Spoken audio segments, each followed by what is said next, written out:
Yes, everybody, and the last bit of news on the room mill today is obviously about Raphinha. It looks like he's going nowhere, according to several reports, saying that essentially Barcelona need to sell to buy. Ousmane Dembele is the problem, his wages. We don't really know what's going on, but allegedly Raphinha's transfer to Barcelona might be in doubt, might be in jeopardy. So we'll have to wait and see on that one. But it's going to be a massive, massive problem if Barcelona can't afford him, obviously. So that leads me to think, is there going to be something in the January window? Where's Raphinha's head going to be at?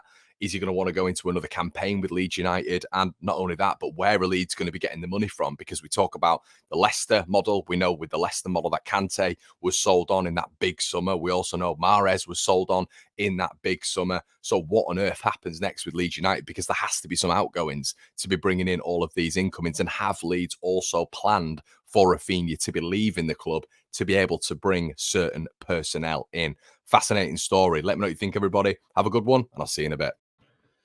Good morning, everybody. I hope you're doing fantastically well. It's Connor here, and we are back with the Rumour Mill. Your coffee, your tea, your wine, wherever you are on this beautiful place that we call Planet Earth. We're trying to bring some positivity. We love transfers. The Rumour Mill now has been going successively for about 6 different transfer windows. You guys love it. The subscribers have gone up. Thank you so much. We've got a lot of American followers all of a sudden, so welcome. Hello. Maybe a little bit of an incentive for you to sign up for the Patreon. We had Tactical Manager TV, Filippo Silva, on the channel yesterday on the Patreon, as I've just stated, discussing Brendan Aronson, discussing potential American targets. Fascinating, really, really fascinating. A really good interview, and one that I want to bring Filippo on the channel maybe a little bit more, maybe exclusively to Patreon. So maybe get yourselves over there, guys, if you want to see some bonus content. Nothing will change on the YouTube channel. That is just bonus content. I think we've got 50 people who are signed up for the Patreon now. Going to be doing a few little exclusive transfer bits from my side, my opinion on transfer targets I would go for on the Patreon account. So if you want to sign up for some bonus content, it helps support the channel as well. Please go do so.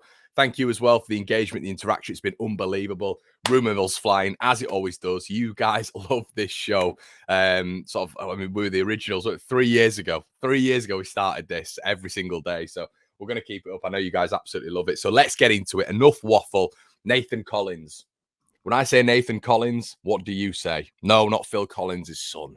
No, I'm not saying that. I am saying Nathan Collins at Burnley. I'm saying Nathan Collins, a sturdy centre-back. I'm saying Nathan Collins, probably one of Burnley's biggest assets. Yes, everybody, there is several clubs in for the young Burnley defender.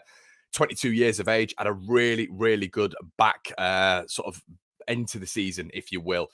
Tarkowski and Ben Mee was interrupted, that partnership, which has been solid for Burnley. I always loved that trident that they had. It was Ben Mee, it was Tarkowski, it was Nick Pope in net. That trident was a real solid core for Burnley. And I think when that was interrupted, when Ben Mee was injured after Burnley had actually got 7 points out of 9 and were going on a little bit more of a run, more of a winning run, that really affected them this season. But Nathan Collins did come in and he made that transition a little bit more seamless. He came in, wasn't supposed to be thrown into the first team this season. Kevin Long really was ahead of him in terms of centre-back replacement partnerships, but Collins just absolutely flourished when he came in, was really expert in making that rear guard sturdy again. Him and Tarkowski formed a good partnership. He's played right back as well, can play either side of the centre back, which is good because sometimes I think the balance of a centre back partnership can be disrupted by someone who's not comfortable with the left foot and the right foot, but he can do either. The attributes of a Jesse Marsch setup, everybody, is it's the old Red Bull way. It's physical. It's aggressive. That's what he wants as a back two, which is why I was quite surprised Charlie Cresswell didn't get more of a go over, let's say, a Diego Llorente. But maybe Jesse Marsch favoured experience in these sort of situations over youth. But Charlie Cresswell does fit that Nathan Collins mould. They're very, very similar, both the same height, similar market value as well, even though Collins has had Premier League experience. Listen, it's going to be an interesting one. Obviously born in Ireland as well. And he was bought over from Stoke, and that's what I was talking about in terms of him just moulding into the Premier League this season. But he was great for Stoke. He's been great for Burnley. And boy, oh boy, this guy is going to go on to very, very good things. So apparently Newcastle, Everton and Leeds in for Nathan Collins' transfer this window. Keep an eye on that one. Next on the list, Florian Grillitz. Can't profess, everybody, to know anything about this guy. So I'm just going to share my screen, look at his transfer market value, and just look at his general transfer market profile. I think it's never good if you don't know anything about a player to start waffling about a player. I think that is a big problem because, you know, you're just waffling, aren't you? Talking rubbish. So the main thing that stands out is he's a defensive midfielder. There's been a lot of talk at the minute about Calvin Phillips leaving Leeds United for Manchester City. A lot of rumours about 65, 70 million quid going round. It's really interesting when it comes to Raphinha at the minute. We'll get onto that in just a little bit, but how that could affect the Calvin Phillips transfer. Obviously, this guy, Florian Grillitz. Grillitz is a defensive midfielder by trade, can play centre-back, can play central midfield. Just so you're aware, everybody, just so you're aware, Leeds have not replaced any central midfield spot here. I'm still seeing people saying that we've got another centre midfielder when we're looking at Brendan Harrison. He's not a centre midfielder at all. He's either a left winger, which is where he plays for the States, or he's an attacking midfielder. He has no physical attributes for playing central midfield. I know he said box to box in his interview. He is not. Any central midfield game he's played, he's been very, very weak. You know, his physical attributes don't set him up to be a central midfielder in the Premier League. He's not great on the ball. He's excellent off the ball. So he is not a central midfielder. So that's why I just want to make you aware, because I know a lot of people will be coming in here saying, Colin, we've got a central midfielder. We have not. So, what else is interesting about Florian Grillitz? Well, he's also a citizenship. He's born in Austria. What else do we know here? He's had 18 appearances for Hoffenheim this season, picking up 7 yellow cards. So, I mean, that's quite a bit. So, he's clearly a bit of a combative midfielder. Played for Austria several times, 33 times. So this is interesting, isn't it? This is quite interesting because Leeds have been linked. He clearly would be a free transfer. It clearly would be preferential for Leeds in terms of outlay.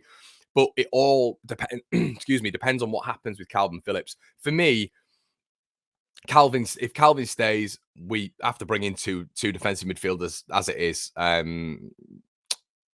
Maybe not two defensive midfielders. If Calvin stays, we just need to bring in a backup, really. I'm just still a little bit nervous. If we can bring in, you know, two defensive midfielders, but one of the defensive midfielders can be a hybrid and play central midfield, that would be all right for me and be a little bit versatile, like I mentioned with Sander Berge.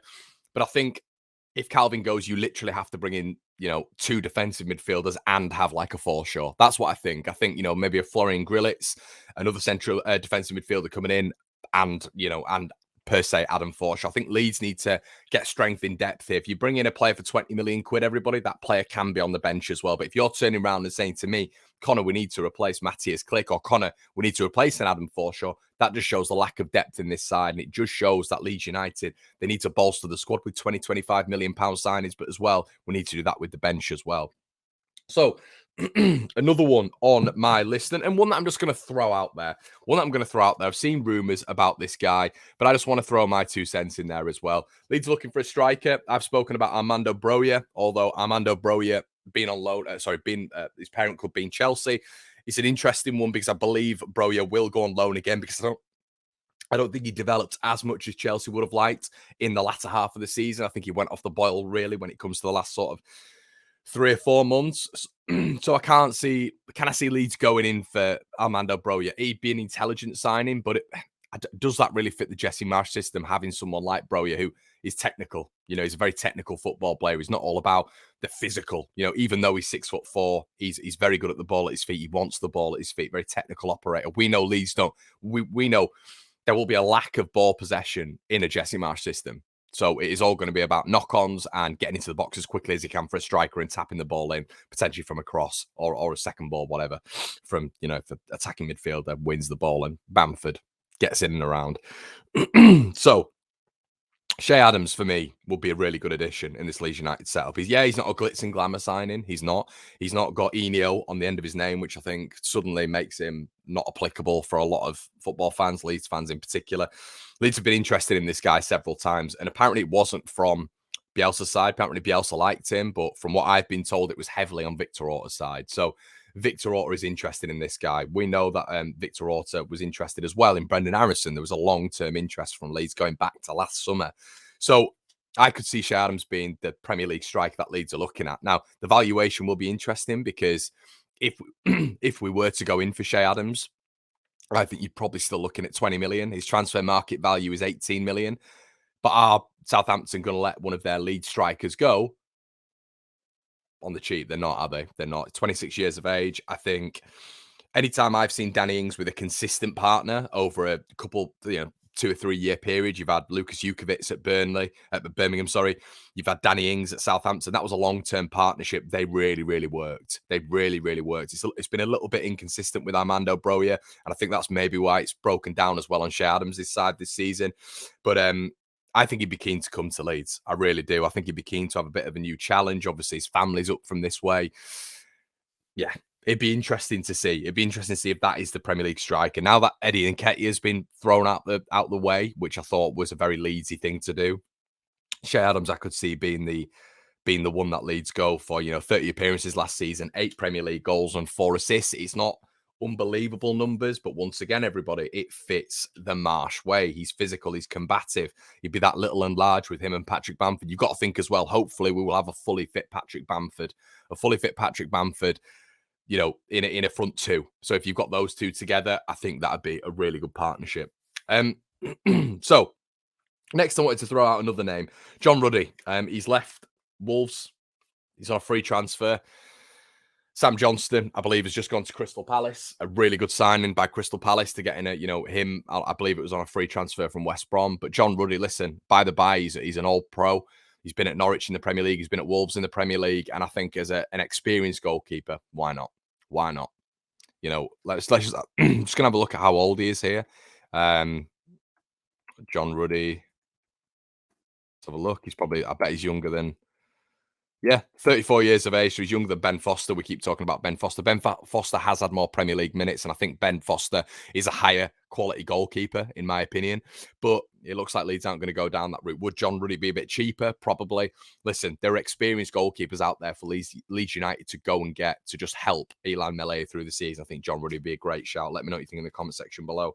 Tom Lawrence, Dorbe's midfielder, the one who has played against Leeds before, not been a big fan of Tom Lawrence in terms of how he conducts himself when he's been playing Leeds, but it is what it is. He's a football player at the end of the day. Apparently Leeds are interested. Now, this one, I don't really know. See, Tom Lawrence for me would be, I don't know, would it be a step down? Probably. But then again, you look at the caliber of player that we have at the minute, when you're looking at players like Matthias Klick, you're looking at players like Adam Forshaw.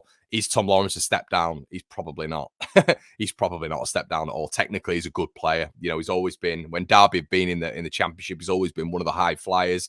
I wouldn't say any of our midfielders, aside from the Bielsa season, have ever been high flyers in the championship. When we were there, Tom Lawrence has consistently been a flyer in the championship, getting goals from midfield. His numbers this season have been pretty good. Let me just have a check. But yeah, I think there's apparently 3 or 4 clubs after him, including West Ham, including Newcastle. But this season, 38 appearances, 12 goals, 7 assists for that Derby side as well. You can't really turn your nose up at that. I hate it when Leeds fans just disregard any championship or League One signs. I had people literally on the Conor Gallagher video about a year ago now saying, oh, he's just got relegated with West Brom. The same people are coming back now and saying we should be signing him. So don't ever discount players just because they're in the lower leagues. That would mean that Leeds players have been in that similar bracket for years and years and years. We've been in the championship and we have had some decent players who've gone on to Premier League football. Don't turn your nose up at Championship League One footballers. Tom Lawrence is an interesting one. Would he make the step up? I don't know, but is he technically better than the players that we have? I think so, which says a lot. He's 27 years of age. He's still got room for developing. He's got experience, hasn't he?